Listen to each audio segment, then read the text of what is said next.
Thank you very much for being with us today, ladies and gentlemen. First, before we begin, let me introduce to you Robert Miller. He's with the Statewide Prosecutor's Office, and I asked him, I said, "Are you going to talk, Robert, in this press conference?" He says, "No, I'll do my talking in court." And we also have my dear friend Mark Britnell. He is the special agent in charge out of the Tampa office. This investigation absolutely unequivocally would not be possible without the cooperation and the teamwork and the partnership of our folks. It also wouldn't be possible without Governor Ron DeSantis and the Florida legislature. This is a safe case. As you know, it's money that was created by the legislature, signed by the governor, so that we could go after these folks dealing fentanyl and killing people across the state of Florida. This was one of the very first cases that you see here today. So I'm going to give you the highlights of this case, and then we'll accept questions after the fact. And I want to introduce you to Operation Ruski. It is a family affair. And it all started with Pilar Rivera, and she's married to Hector Baez Torres. And they apparently, or wanted everyone to believe, only ran legitimate businesses. On Highway 98 North in Lakeland, they had the bait shop, Ruski's Bait Shop, and Ruski's Motorcycle Parts and Repair Shop. And their people would have legitimate business. We find it ironic that why these businesses appeared legitimate, this is how they washed their money from their dope deals. So these businesses are operating. In fact, Hector got on to people for smoking marijuana. He said, "We can't have the odor of marijuana in our business. It's bad for business." So why he's telling his legitimate employees, which have nothing to do with the dope world, hey, no marijuana smoking here. It's bad for business. Here's what's really going on. When you look, there's Hector and his wife. That's the CEO and the CFO. His wife took care of all the money. She took care of the money not only for the legitimate business, but for the drug trade. And then you come down and you look, and this Jimmy Lee Baez Rivera, who's 23, she is the daughter of Pilar and Hector, and Miguel is her boyfriend. She is an assistant to Miguel. Miguel is the one that actually received the dope from the big-time dope dealers, and then he would distribute it down to the lieutenants, who would then sell it on the street. So Hector would order the drugs. He, for the most part, kept his hands off of the drugs.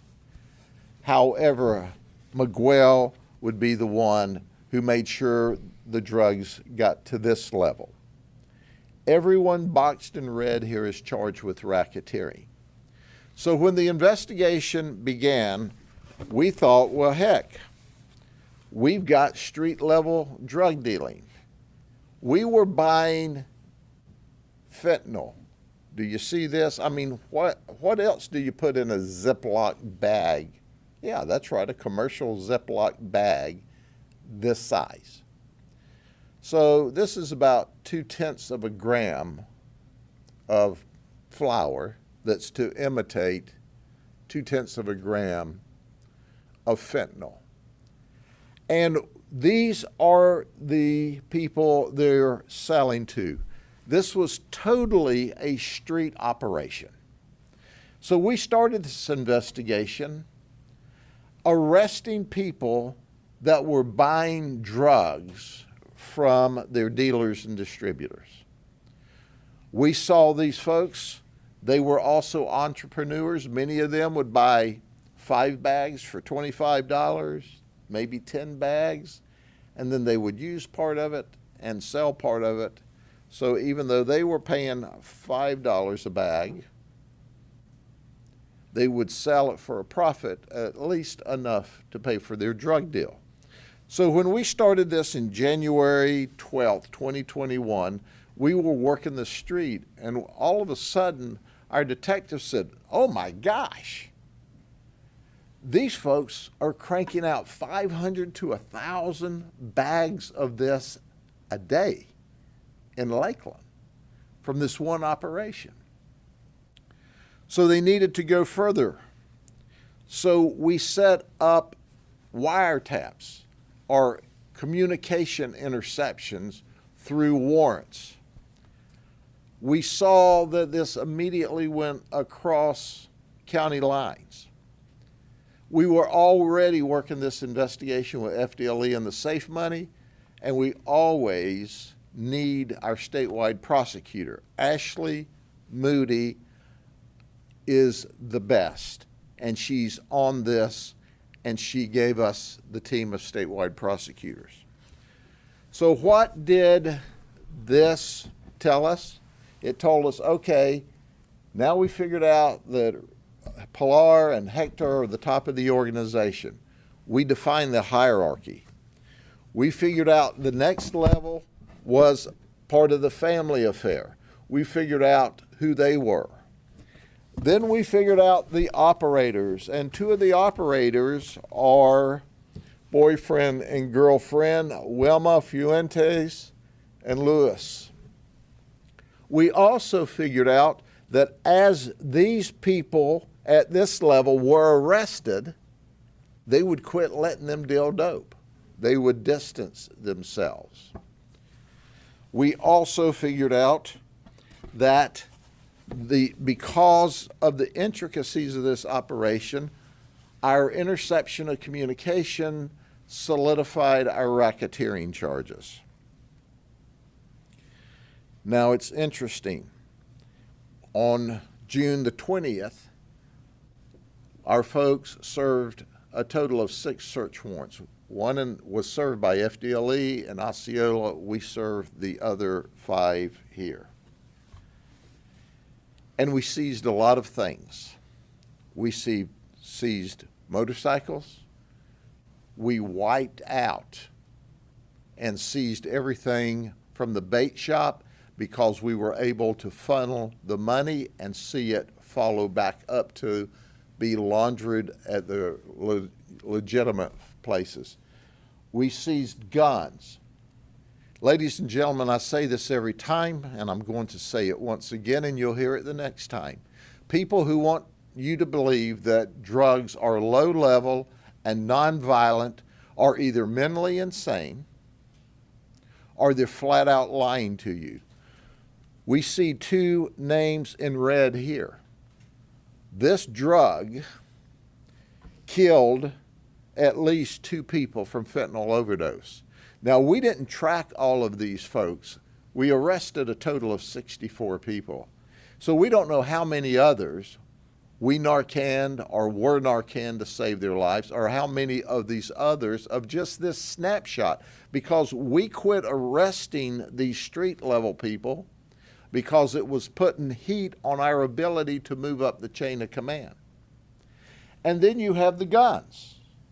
You know, Louis Vuitton. How many of you have a Louis Vuitton semi-automatic rifle? Hey, you ought to be trendy while you do this. Or when we went to serve the search warrant on Miguel, here's the interesting thing about Miguel. You know what happened? He had his gun. That's right. He had his gun he hid in the attic. We were sure that our detectives were going to end up in a shootout with Miguel. But after an hour and a half, our hostage and our negotiators, our hostage negotiators, and in this case, our barricade negotiators, talked him out of the attic, and we were able to arrest him and take this gun without a shootout. That's the talent of these detectives that worked this case. We seized legions of property, as I talked about. I've got to tell you about Miguel. Miguel earned $1 a bag for every bag he sold. Well, you think about it. $500 to $1,000 in cash a day is not bad. And Miguel told us upon his arrest, 30 years for $1. That's what he told us over and over and over after he was arrested. He should have thought about that ahead of time. Then he would have put his head in his hands and tell the detectives, I can't believe it. 30 years I'm going to get. 30 years for $1. Finally, he figured it out. But that wasn't all. He managed to have his wife tied up in it, or his girlfriend tied up in it, and her mama and her daddy. We figured the gross income was about $2.7 million during this operation. It's interesting that as we served these search warrants, that you had Wilma. Wilma wanted to kind of be on the sideline, but she delivered dope when Lewis was not available.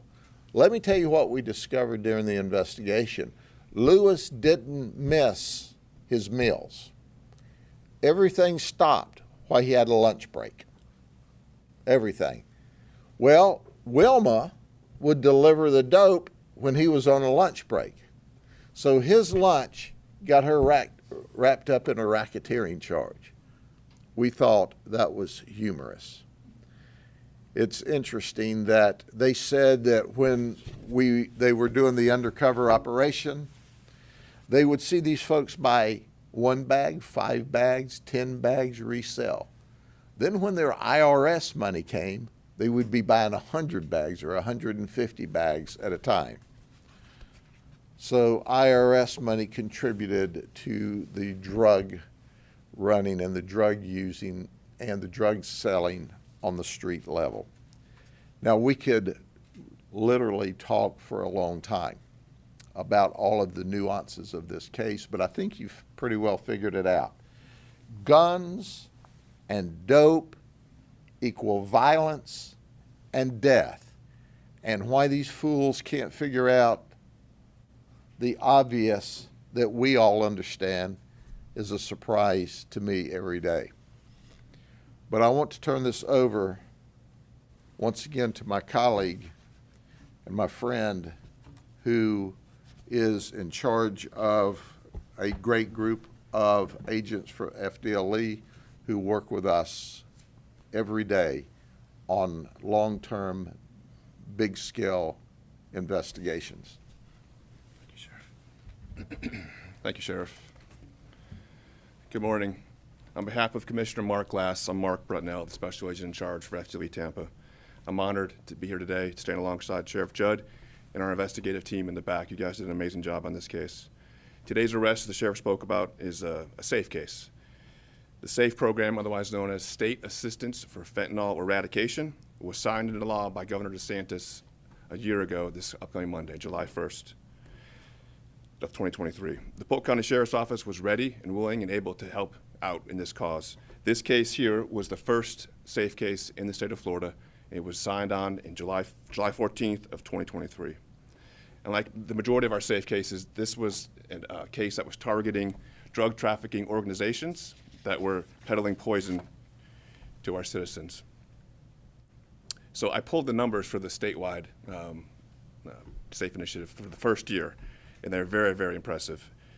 So to date, we've had statewide 110 SAFE investigations across the state. We've had $14.7 million obligated towards these investigations. And the numbers speak for themselves. We've seized over 37 kilos of fentanyl, 30,000 fentanyl pills, 55 kilos of cocaine, 20 kilograms of methamphetamine, almost $500,000 in currency seized. To the sheriff's point earlier, 72 firearms, and an astonishing 410 arrests. And that does not include this case. Again, these target the drug trafficking organizations to try to keep our families safe. I'm not going to say that the sheriff and I are very competitive, but we're very competitive. So those cases, the Polk County Sheriff's Office has been a stalwart in this. They have probably the most cases of any agency in Florida. The Tampa Bay region, I'm proud to say, has had a very good response to this SAFE program, and we've put a lot of bad people in jail that deserve to be in jail, and we've taken a lot of drugs off the street. It's not for a lack of trying, it's for partnerships, as the sheriff spoke, between Attorney General Moody's office, FDLE, the Polk County Sheriff's Office. The teamwork is amazing, and I do expect us to be here a lot more with SAFE cases moving forward, as the legislature and the governor have, for this upcoming budget, have again assigned us lots of money to keep this initiative going. So again, I want to thank everyone in the back room, investigators, great job. I'm very proud to stand here for this case. Thank you very much. Thank you, Sheriff. Before I open the floor up to questionings, I want to highlight once again, the SAFE money allows us to operate at bigger levels, at higher levels, because it allows us to deal with kilos of fentanyl and to be one of the big guys, one of the big dope dealers, except that we're not. We're the dope cops, and we're able to interact. So the legislature, which normally doesn't get the credit, the Governor DeSantis, which normally doesn't get the credit for a big drug case, understand that because of their leadership, we're able to save lives in the state of Florida. And that's what we've done by taking this fentanyl off of the street. And once again, look at the guns and look at the drugs and look at the dead people and tell me, why is it a good thing to legalize mind-altering drugs?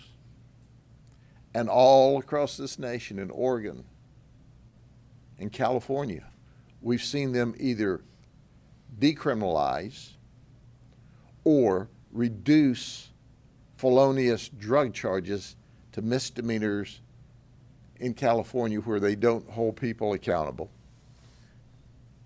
while the people of this country and of this state and in this county are dying from drugs. We're going to do all we can to protect your children and keep them safe.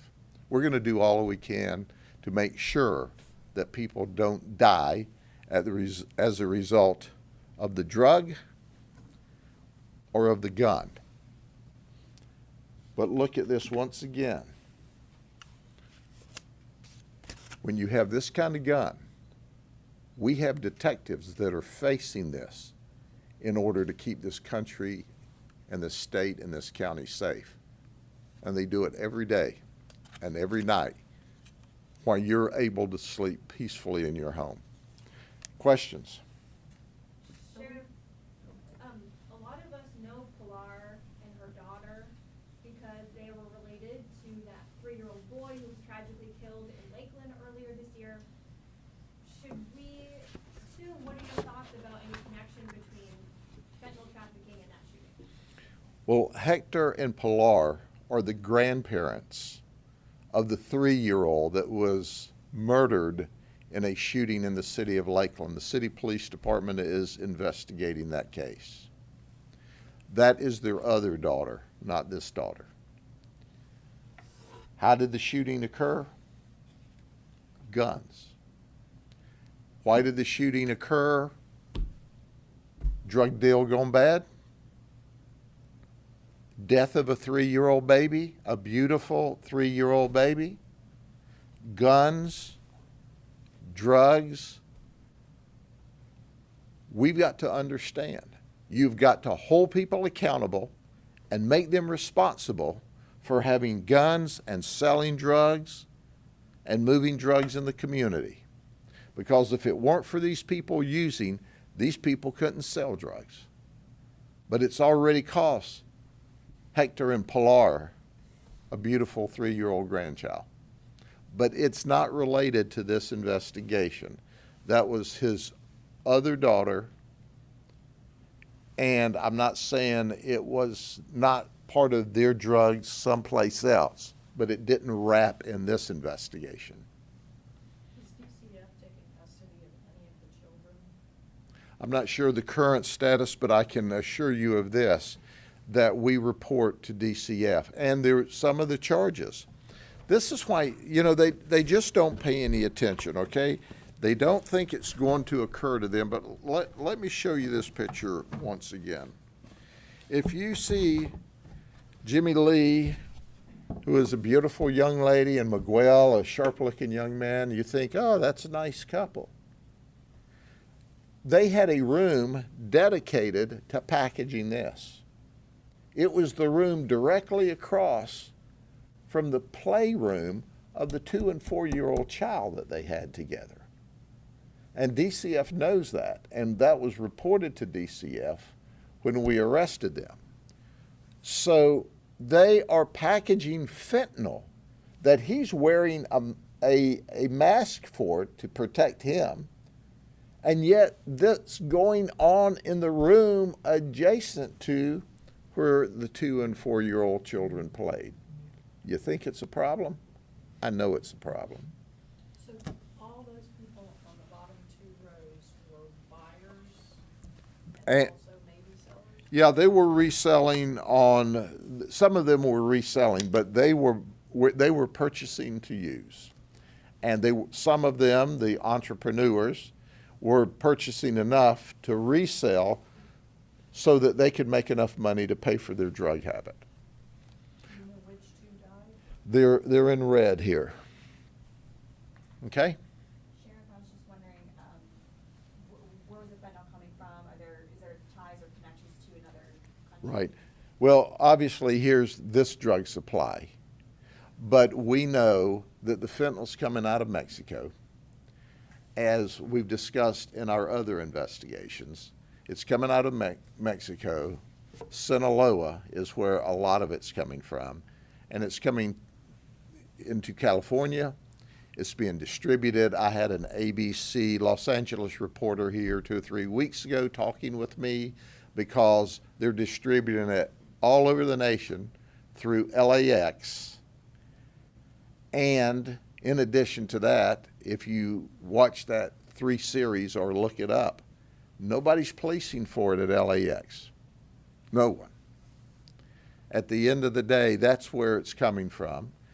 We, on one of the previous operations, safe operations that we worked with our colleagues from FDLE, we tracked it to a safe house and couldn't get the Los Angeles Sheriff's Office to knock on the door with us to serve a first-degree felony Florida warrant because they don't knock on doors because it's dangerous. Well, that's why it's dangerous, because you're not putting anybody's butt in jail. It's not dangerous here because we arrest people and take guns away from criminals that don't have any business with guns. But that's not happened in Los Angeles. So the flood of drugs here is occurring, is being enabled by the crazy policies in California. And it's flooding across our porous border. It's a train wreck every day. And yet we watch government officials elected at the national level, the federal level, and the state level do nothing while your relatives die in the United States because of their lack of interest. That's not happening here. We care about your relatives and your children, and we're going to do everything we can to keep them safe. But when the sale of drugs like this can cause a 3-year-old baby to be murdered, that's a scary thing. Why did this take 3 years? Is that typical for an undercover investigation? Because we started working this at a street level thinking it's just another street case, okay? And then it was, whoa, this is not just a street case. And then it was, well, there's legitimate businesses that are fronts that are being used to laundry. So then we go through the wiretap process, and that's another process. And then we end up with the search warrants. But this is not the only case we're working on in the last 3 years. You have seen us over and over and over do big, safe cases with a lot of fentanyl. And it's not just because we were working on this one case, but we're working on a lot of other cases, just like we're going to be here before you in the future months talking about other big cases. Well, they're being worked on while this one's being worked on, while the others are being worked on. So quite frankly, there's enough volume of this, it just takes a while to get to it all. And this one we saw got extra complicated. These people were good. You didn't see them selling drugs at a local level out of their legitimate business. Now, why? Because they didn't want to put heat on the legitimate business. Hector's getting on guys, don't smoke marijuana here. It's bad for business. So it was a complicated investigation. The detectives were fantastic, but they were working a lot of other major investigations at the same time as well. So when you put it all together, it took a little while to get it to where it is today. Sheriff, did you say how long they've been doing this? Like how long they've had the legitimate businesses, how long they've been? I don't know how long they've had the legitimate businesses. We started looking at it as a street case in 21. And then during this investigation, because our detectives are simply the very best, we go, hey, this is tied to these guys who are running this business. Then then it takes a while to develop and write your probable cause. It's not easy to get an intercept. Right, but it was like millions of dollars they laundered, you said, so Yeah. they've been doing it for a long time, you know? Not a long time. I mean, when you're selling 500 to 1,000 bags a day, you know, they're cranking out some street dope. If you don't think that there's a lot of street dope being used and sold, that means you're either naive or we've done a real good job of keeping these dopers away from what I call civilized, normal, law-abiding society. Sheriff, is anything that your department can do to stop the drug floating over here before we go to this kind of operation? Yes, sir. Thank you for asking that. Is there anything we can do to stop the drug flow? Yeah, we can seal off the border. We can quit letting the criminals flow across this border and bring in their drugs. We can cut that. It's a wide open faucet now. We can ramp it down to a drip. I'm not naive enough to tell you we can stop it all, but we could bring it down to a drip. But that gets into other policy, federal policy. What's the president doing? You know, this political office, that political office, but the bottom line is the criminals are pushing illegal immigrants across here, and these illegal immigrants want to come here to do better for their family. So while all the officials are tied up with the infrastructure and dealing with these folks, then they're flooding victims of human trafficking and drugs and guns across the border here. The cartels are manufacturing floods of people to tie up the resources while they flood dope across this country to poison us in the United States. So the cartels are taking advantage of the horrible border policy, and the federal government gets an F. So, in reading the affidavit, a lot of these deals took place at McDonald's, Walmart parking lots, Publix parking lots, and clearly could have gone sideways very quickly. Who picked the drug deal spots? Usually the drug deal spot is picked by the guy that's delivering the drugs where he feels comfortable. If we can control the drug deal spot, we want it in the most remote area possible. The drug dealer doesn't want that. He wants the crowds of people around so he or she can blend in. So that raises the risk to the community as well. We have systems and processes in place to minimize the exposure and the risk to the public. But understand, these dope dealers want to do their drug deals in a very crowded parking lot. They're evil people. They don't care about you. They don't care whether you die or a 3-year-old dies. They don't care whether there's a shootout. Do you think these shootouts in the streets that you're seeing over in Tampa right now are because the chess game went bad last weekend? No. It's a drug deal gone bad. Are gangsters fighting for territory for drug deals? And until we turn the heat up on the rule makers across this nation that, hey, we're tired of it. We're tired of the shootings. Now, do you see them running and gunning every night in Polk County? No, because we're on their butt every night in Polk County. But you see it all across the nation, and you see innocent people dying. And it's all about this and territories. That's what it's about. Anything else? God bless you all. Have a great weekend. We'll see you when the next fools violate the law. Take care.